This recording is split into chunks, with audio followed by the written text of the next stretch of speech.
Tu écoutes les chroniques de Nadia B, le podcast qui t'aide à revenir à toi, à comprendre ce que tu traverses et à transformer tes blessures en force intérieure. Ici, on explore la guérison, l'énergie, l'humain et tout ce qui nous reconnecte au sens. Tu es prêt à avancer ? On y va ? Alors aujourd'hui, nous allons parler de mon livre. Et oui, je vais donc vous présenter mon livre, mon tout premier livre que j'ai écrit, qui s'appelle « Traverser l'ombre pour retrouver l'amour ». Alors, il est sorti en octobre 2025, actuellement sur Amazon, mais on peut aussi me le commander directement, avec une petite dédicace si vous le souhaitez. Alors, c'est Traverser l'ombre pour retrouver l'amour, un chemin de guérison et de renaissance intérieure. Alors, je peux vous lire le résumé déjà. Et si la plus grande des renaissances naissait au cœur même de nos ombres ? Dans ce témoignage bouleversant, Nadia Bekti nous livre le récit sincère et lumineux d'un chemin de transformation. Après des épreuves profondes, la maladie, la perte, la peur, la chute, elle apprend à écouter son cœur, à accueillir ses émotions et à se reconnecter à la force de l'amour. Traverser l'ombre pour retrouver l'amour n'est pas seulement une histoire personnelle, c'est une invitation à guérir, à se relever et à retrouver la lumière en soi. À travers des mots vrais et bienveillants, Nadia nous rappelle qu'il existe toujours un passage entre la douleur et la paix, entre la nuit et l'aube. Ce livre s'adresse à toutes les personnes en quête de sens, de douceur et de renaissance intérieure. Donc voilà, je suis très très contente d'avoir finalisé ce livre. Alors on ne sait jamais en fait quand on pense que c'est la fin d'un livre, l'écriture d'un livre, mais à un moment donné il faut le finaliser. C'est pas un livre qui est très très épais, on est sur 108 pages en tout cas. Et c'est un livre que j'ai fait pour moi, personnellement aussi.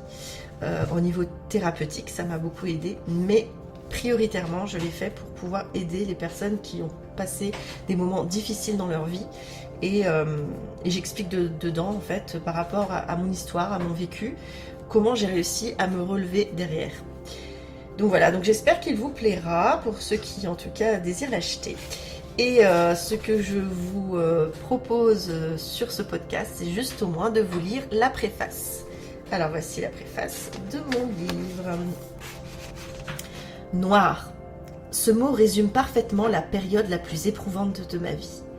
Un mot que beaucoup connaissent, qu'ils ont ressenti, parfois intensément, au moins une fois. C'est descendre au plus profond de soi, s'égarer dans un vide absolu où la lumière semble inaccessible. Tout n'est que souffrance, incompréhension, une fatigue accablante, une tristesse infinie. On ne trouve plus de sens à rien.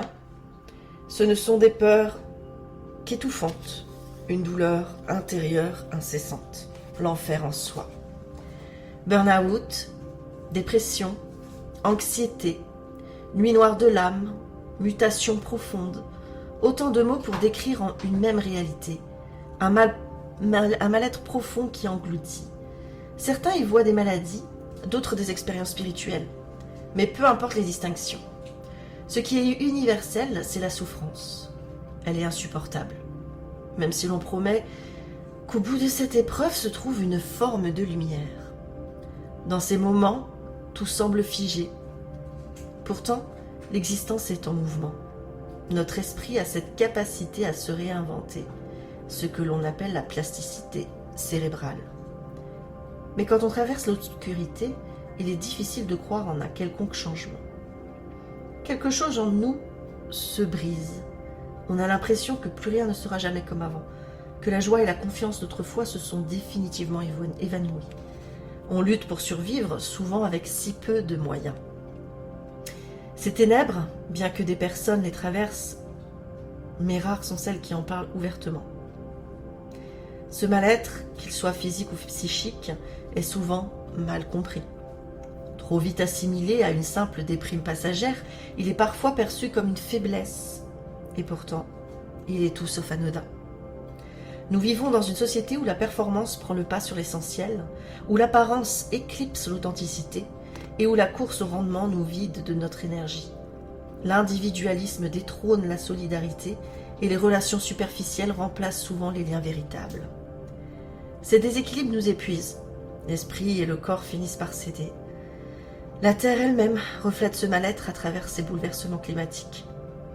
Et pourtant, certains trouvent encore la force d'aimer, de s'accrocher à la beauté du monde et d'offrir une main tendue. Faibles ? Non. Ces ténèbres peuvent frapper les plus résistants d'entre nous. La pandémie récente n'a fait qu'exacerber ces états de souffrance. Le sens de la vie semble s'éroder, laissant les plus isolés sans repère. Pourtant, au milieu de cet effondrement, certains se dévouent à aider les plus démunis à remonter la pente, souvent après avoir eux-mêmes traversé l'épreuve. De nouvelles mentalités émergent, explorant d'autres chemins de guérison et d'épanouissement.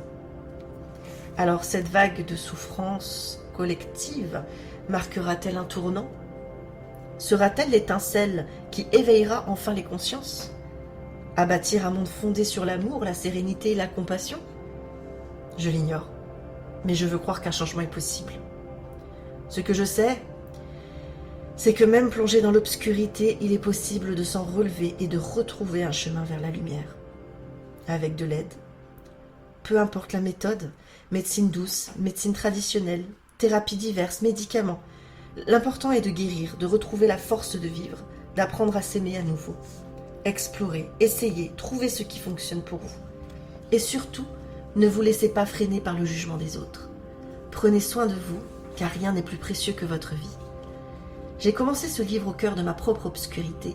Mon objectif est d'aider et de soutenir ceux qui traversent ces moments sombres en partageant mon vécu, aussi intime soit-il. Ce n'est jamais facile de raconter sa vie, mais écrire mon histoire est devenu essentiel. Essentiel pour moi, mais aussi pour les autres, pour qu'ils sachent qu'ils ne sont pas seuls, que ces épreuves ne sont peut-être pas là par hasard, et qu'il existe toujours une issue, une lumière au bout du chemin. Je vous invite donc à découvrir mon chemin. Mais pour comprendre comment j'ai traversé ces tempêtes, il faut remonter à mes racines, à ce qui m'a construite, aux premiers pas qui ont façonné la personne que je suis aujourd'hui. Et voilà, donc voici donc la préface de mon livre. J'espère qu'il vous aura donné l'eau à la bouche et que vous avez envie de le lire.